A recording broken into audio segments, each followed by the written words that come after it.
Il y a quelques semaines, les associations Génération Future et UFC Que Choisir ont révélé la présence de TFA, une molécule PFAS, dans l'eau potable de 96% des communes testées, y compris à Paris, avec des taux préoccupants. Le TFA serait omniprésent dans l'eau potable, puisqu'il a été détecté dans 96% des prélèvements. Plus encore, les chiffres enregistrés dans l'Est parisien, notamment dans le 10e, semblent particulièrement conséquents.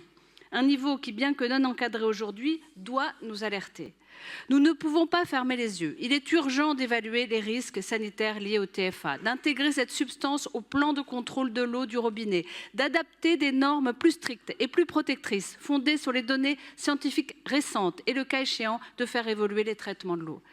Haute-Paris publiera dès demain les concentrations relevées des 20 PFAS qui entreront dans le contrôle sanitaire en 2026, ainsi que les taux de TFA relevés dans notre réseau. Haute-Paris sera le premier opérateur d'eau en France à informer aussi précisément ses usagers.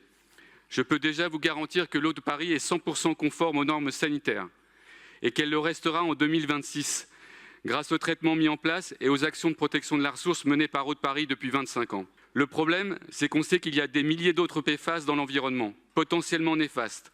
Par exemple, le TFA, pour lequel nous demandons aux autorités sanitaires de fixer des seuils adaptés à la protection de la santé.